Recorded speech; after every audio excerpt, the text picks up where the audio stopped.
Hi girls, welcome to our channel. ప్రస్తుతం మనతో పాటు దాము బాలాజీ గారు సీనియర్ జర్నలిస్ట్ ఉన్నారు. వారితో ఒకసారి మాట్లాడదాం. సార్ నమస్కారం. నమస్తే.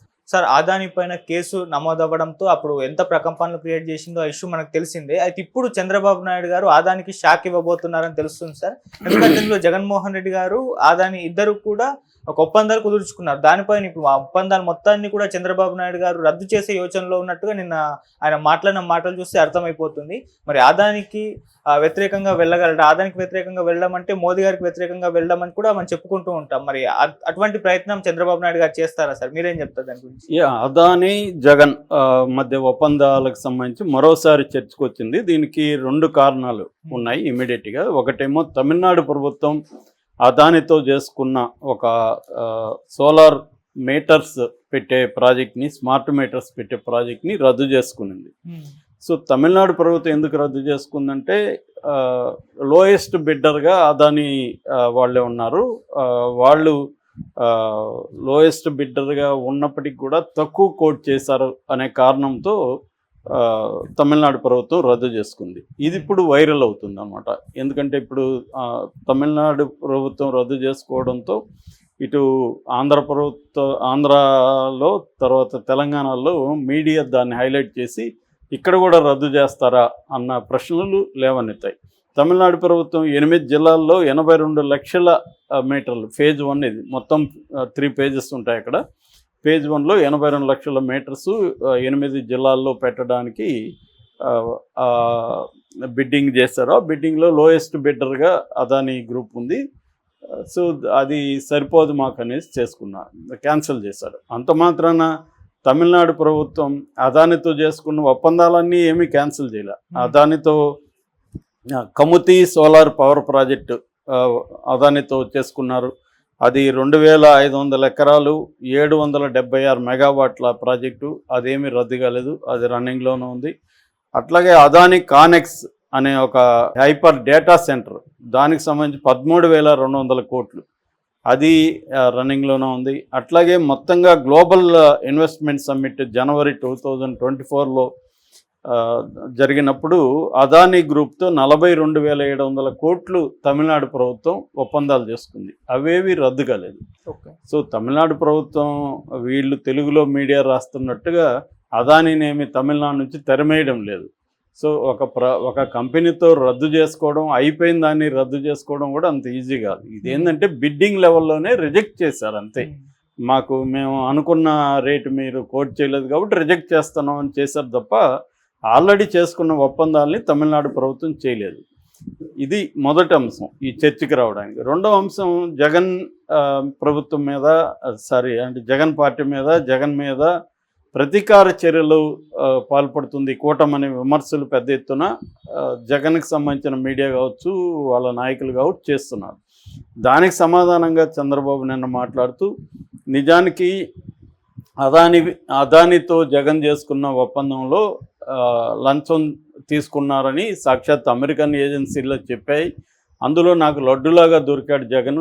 నేను అనుకుంటే గంటలో జగన్ని జైలుకి పంపించేవాడిని, కానీ నేను రివెంజ్ తీర్చుకోను కాబట్టి నేను పంపించలేదు అనేది ఆయన సమాధానం ఇస్తూ చెప్పాడు. ఇప్పుడు ఇది పెద్ద చర్చకు దారితీసింది.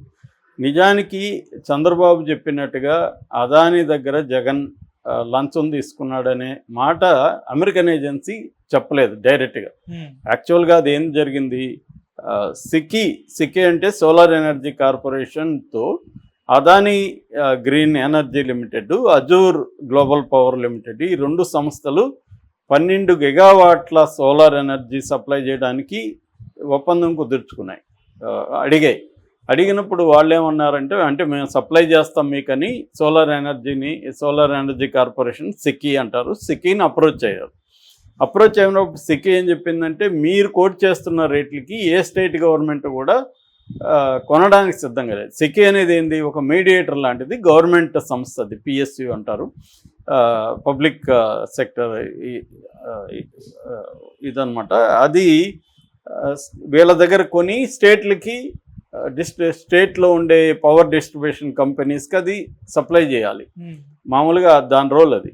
సో వీళ్ళు అడిగితే మీరు రేట్లకి అది ఎవరు లేదంటే అప్పుడు వీళ్ళు ఏం చేశారంటే అదాని వాళ్ళు జగన్ ని అప్రోచ్ అయ్యారు. తమిళనాడు గవర్నమెంటు, ఒరిస్సా, ఛత్తీస్గఢ్, జమ్మూ కాశ్మీర్ ఈ 5 రాష్ట్రాల ప్రభుత్వాలతో వాళ్ళు మాట్లాడుకొని మీరు కొనడానికి వీళ్ళని ఒప్పించి సిక్కీకి చెప్పారు, ఇట్లా 5 రాష్ట్రాల ప్రభుత్వాలు 12 గిగావాట్లు కొంటారు, మీరు తీసుకోండి అని.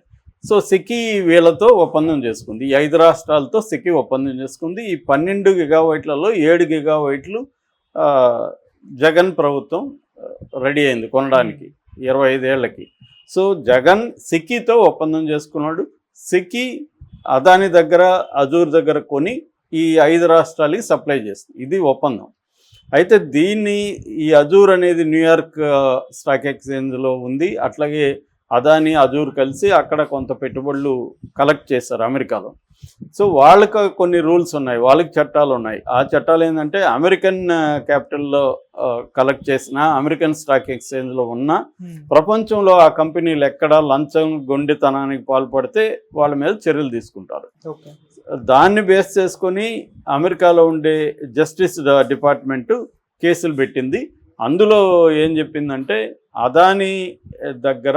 అదాని ఆంధ్రప్రదేశ్లో టాప్ అఫీషియల్స్ని కలిశారు అనేది రాశారు వాళ్ళు. ముఖ్యమంత్రి అని కూడా రాయలేదు. కాకపోతే ఇంకా ఆంధ్రప్రదేశ్లో స్టాఫ్ అఫీషియల్స్కి దాదాపు 1750 కోట్లు ఇచ్చారు. ఓవరాల్గా ఇది 2029 కోట్ల ప్రాజెక్టు అనేది వాళ్ళు చెప్పారు. సో 1750 కోట్లు ఎవరికి ఇచ్చారు? జగన్కే ఇచ్చి ఉండాలి కదా, ఇండైరెక్ట్గా అయినా అనేది ఇక్కడ ఇది. సో ఇప్పుడు చంద్రబాబు చెప్పినట్టుగా లడ్డులాగా జగన్ దొరికితే ఎందుకు అరెస్ట్ చేయట్లేదు? అసలు తప్పు కదా అది. చంద్రబాబు ఏమో నేను కక్ష ఎట్లా అవుతుంది? 1750 కోట్లు లంచం తీసుకున్న జగన్ని చంద్రబాబు ఎలా వదిలిపెడతాడు? ప్రజా సొమ్మే కదా అది, ప్రజల డబ్బులే కదా. సో లంచం తీసుకొని అతను ఆ భారాన్ని ఎవరి మీద మోపుతున్నాడు?